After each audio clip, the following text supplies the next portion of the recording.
and have cut off all thine enemies. 2 Samuel chapter 7. Tama naman. 8 to 16. Moreover, I will appoint a place for my people Israel, and will plant them, and they may dwell in a place of their own, and move no more, neither shall the children of wickedness afflict them any more, and as be aforetime.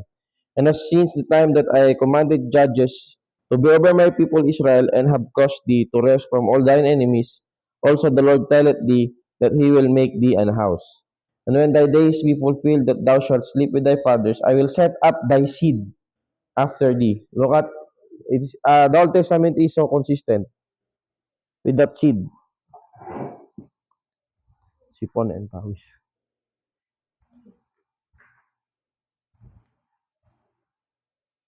Wait lang oh. Mainit.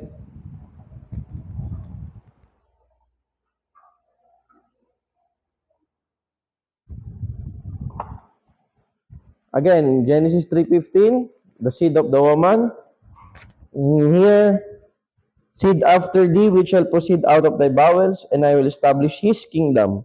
He shall build an house for my name, and I will establish the throne of his kingdom forever. So, this is what we call the Davidic kingdom.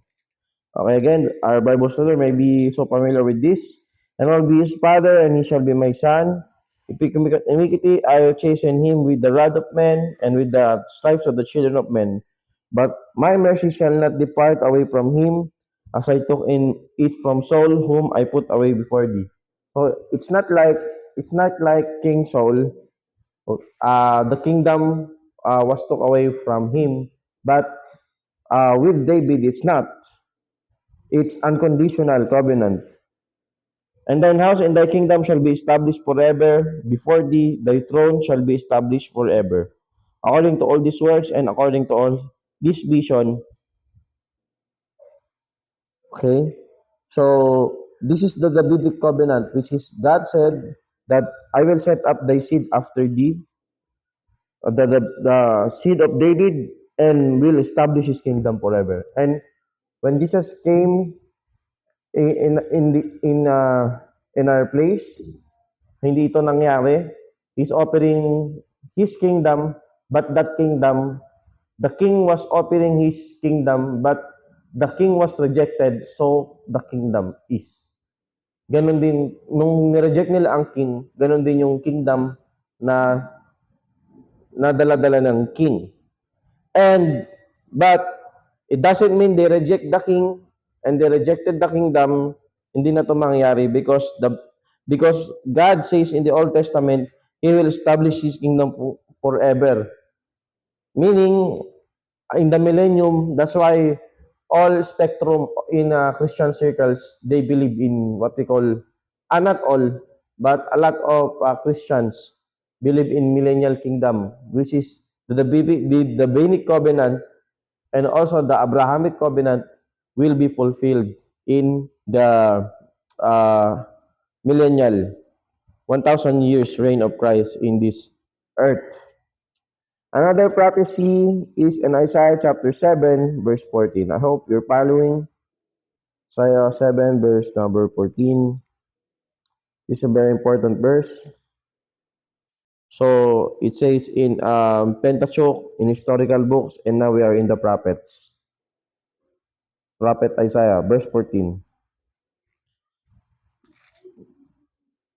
Therefore, the Lord himself shall give you a sign. Behold, a virgin shall conceive, and bear a son, and shall call his name Emmanuel.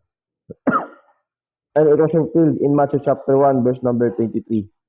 Why is it called Emmanuel? Tingnan natin. What is the meaning of Emmanuel? Matthew 1, verse number 23. Behold, a virgin shall be a child, shall be with child, and shall bring forth a son, and they shall call his name Emmanuel, which being interpreted is God with us. So that's very deep. When you say Emmanuel, God with us, meaning not just he came down and accompany or be with the people, but also he experienced what we experience: hunger, thirst, uh, mapagod, all of those things. And yet, Apostle Peter said, no sin.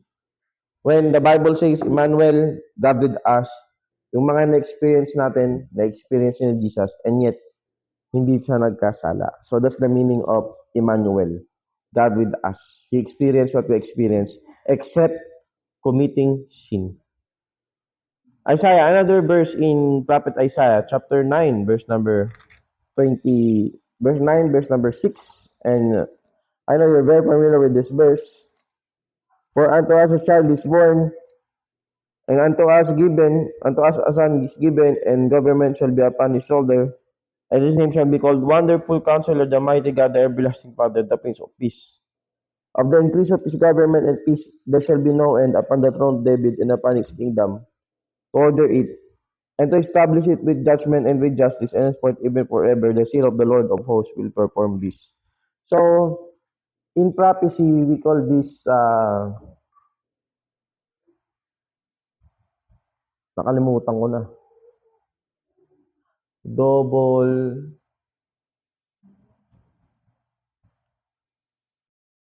I forgot the term, but it's like double prophecy. What do we mean by that? Listen very carefully. Chapter 6 was already fulfilled. Okay?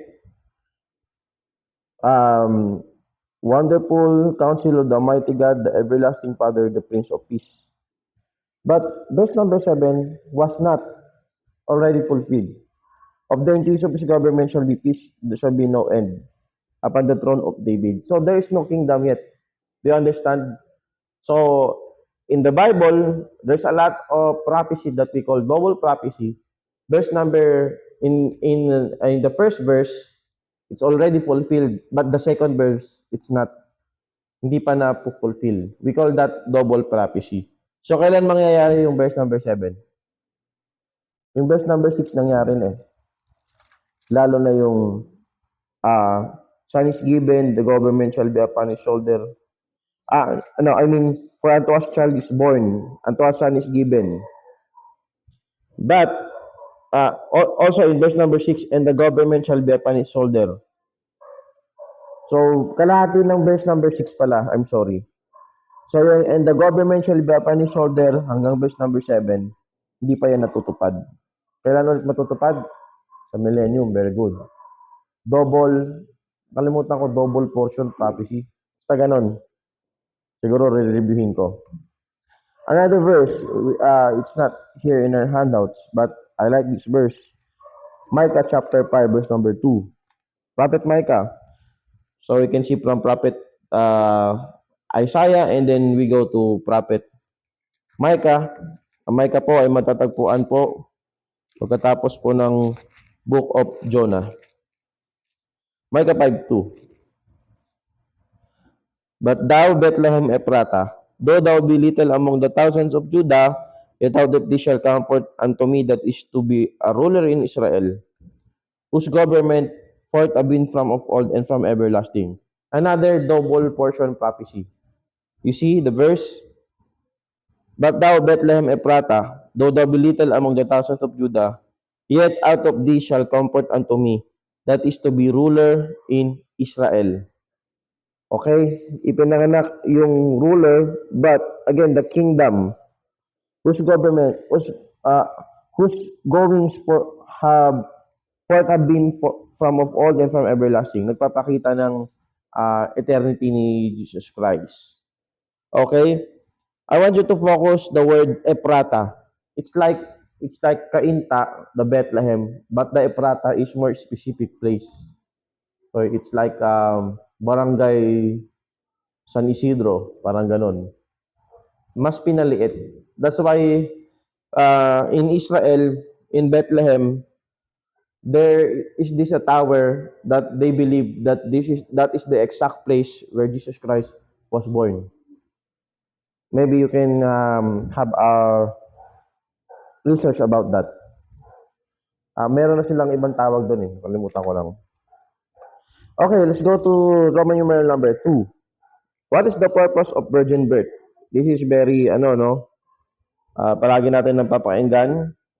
But then again, when it comes to virgin birth, If we have in-depth lesson about the virgin birth of the Lord Jesus Christ, we will talk about Mary, why he is not Immaculate Conception.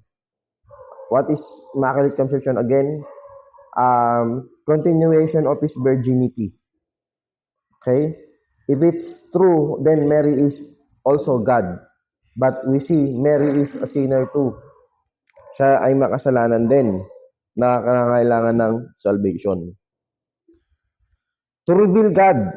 The purpose of the virgin birth is to reveal God. Look at this very rich verse in John chapter 1 verse number 18. Ang sabi ni Apostle John, no man hath seen God at any time. Walang nakakita sa Diyos. And in the Old Testament, we have this what we call theophanies, okay? Where God manifested or revealed himself through the angels or things like the burning bush.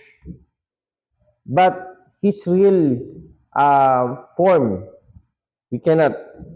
But the Bible says, the only begotten Son, which is the bosom of the Father, and he hath declared him. Jesus, in Hebrews, is the exact radiance of the unseen God, the Son of God. It means the very exact manifestation of the unseen or the Father. In him, all things were made, and by him and for him, Colossians said. Another thing is to bridge between God and man para magkaroon ng pagkakasundo. 1 Timothy chapter 2 verse number 5.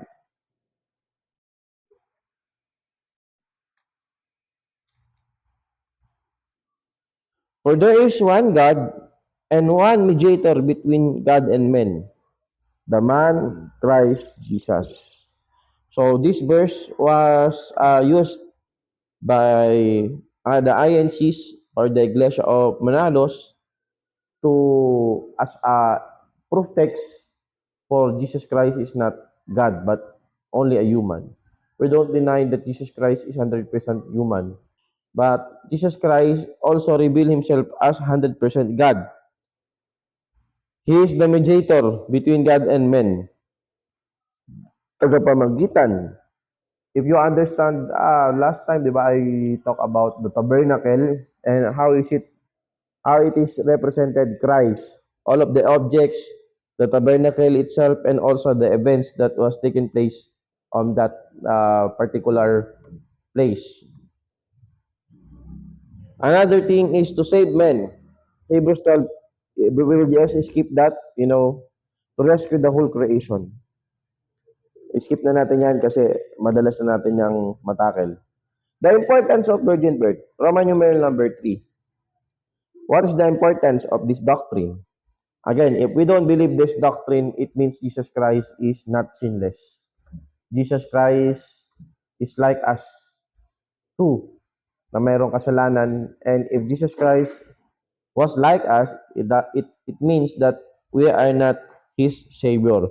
But because of this verse, even though liberals or those people who always doubt the Bible, if it's really true or not, or modernists, those people who try uh, to modernize or to equate science, false science with the Bible, attack this doctrine as they attack the deity of Christ and the inspiration of the Scripture. Number one importance of this doctrine is the birth of Christ is undeniable truth. Hindi natin maitatangging katotohanan. Even those skeptics and atheists and agnostics and those people who don't believe the Bible or who don't believe Jesus Christ as God or Lord, they know that Jesus Christ exists. Okay? We can see that in the writings of Josephus.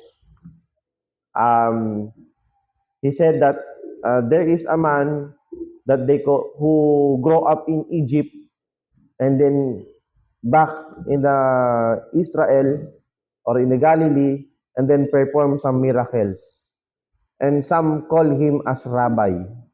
So yung ang tawag natin diyan ay extracurricular activity. Hindi, extra biblical account.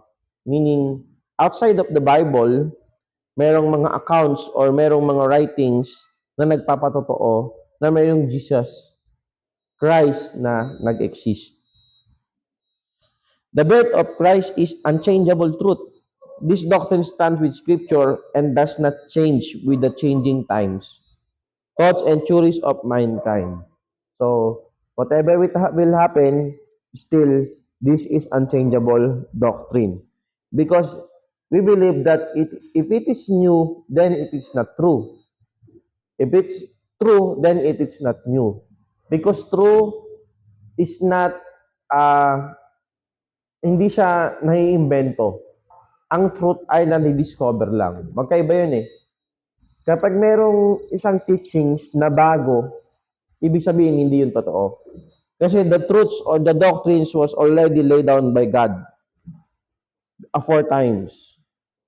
Next is, malapit na tayo tapos mga kapatid. 10:27 na, 3 minutes. The birth of Christ is urgent truth. Why?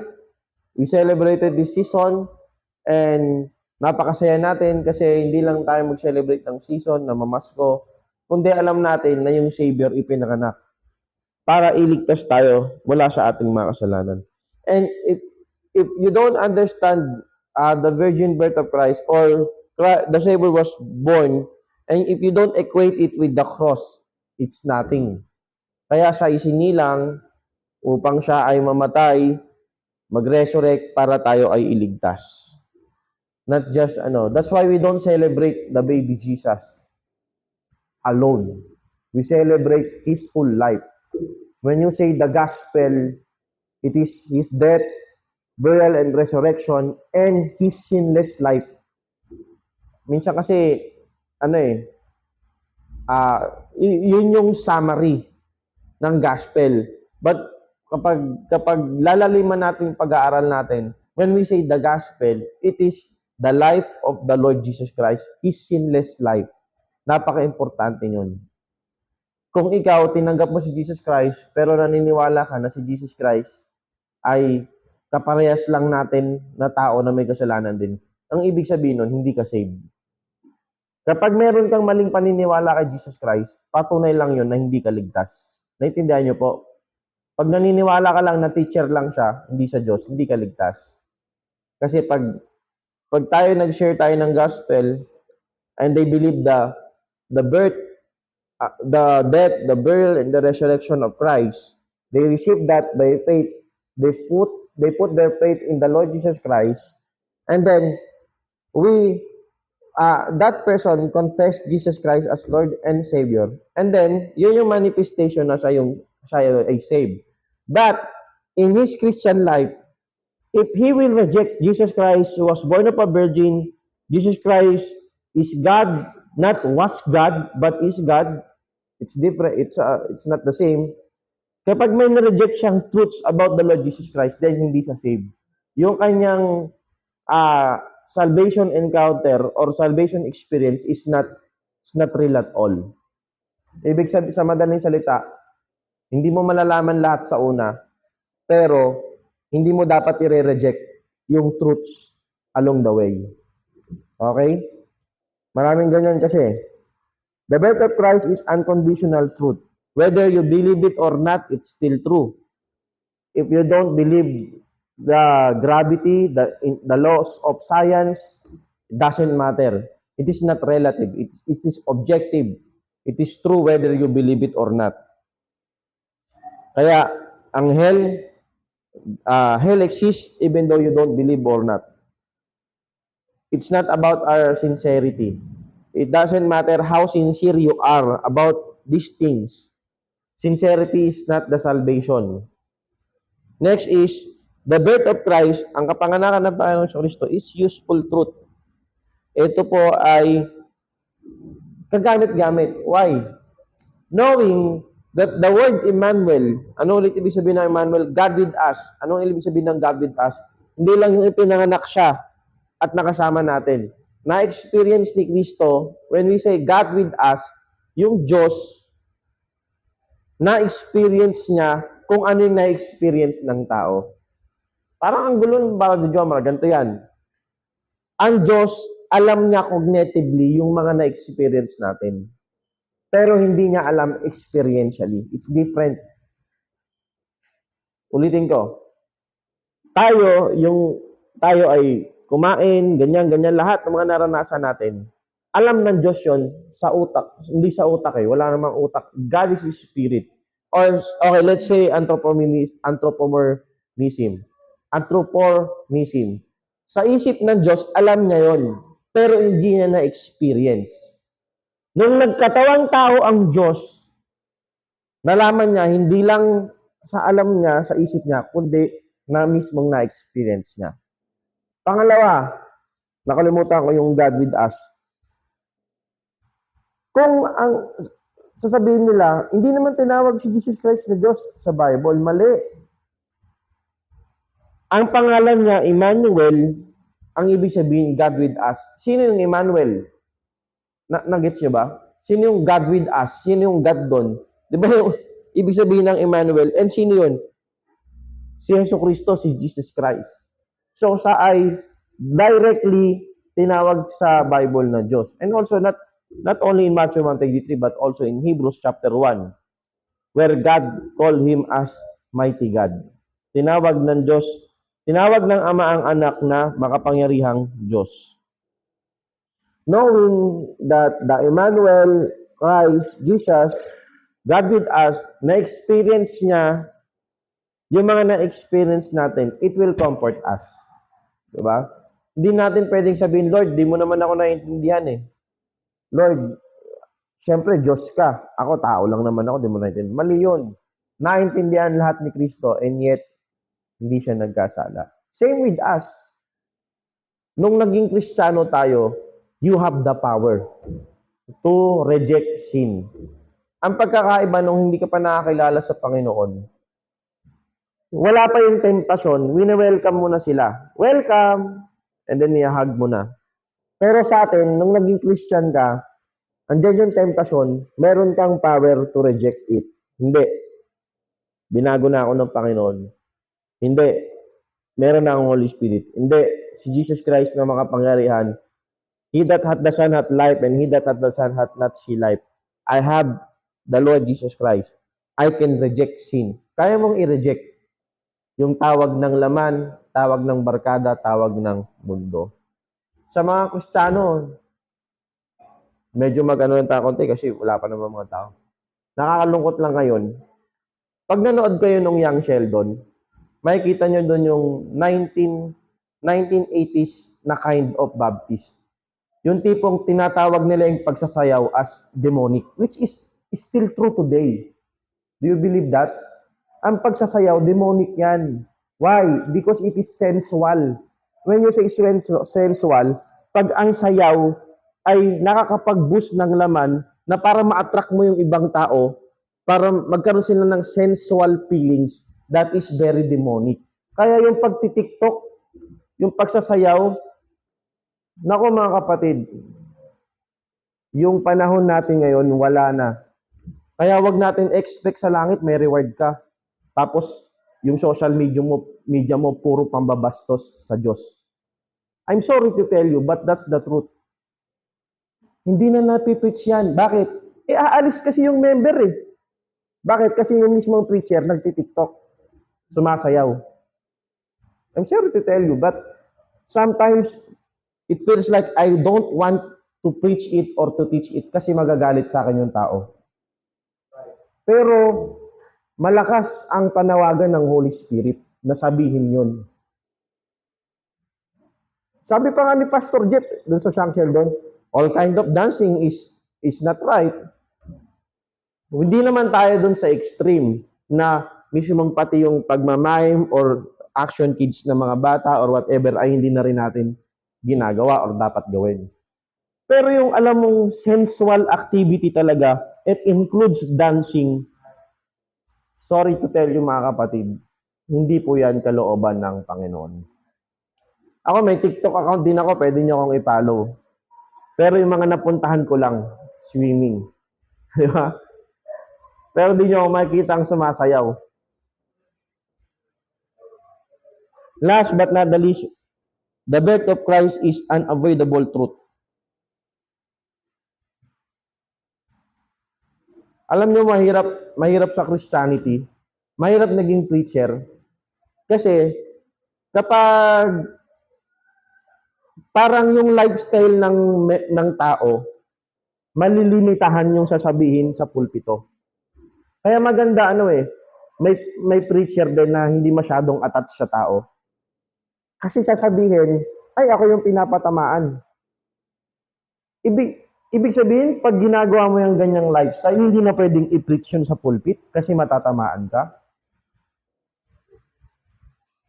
Kasalanan po natin sa Panginoon. This doctrine is unavoidable. Hindi natin maiiwasan yung doktrina ng Panginoon na siya ay the greatest gift of all.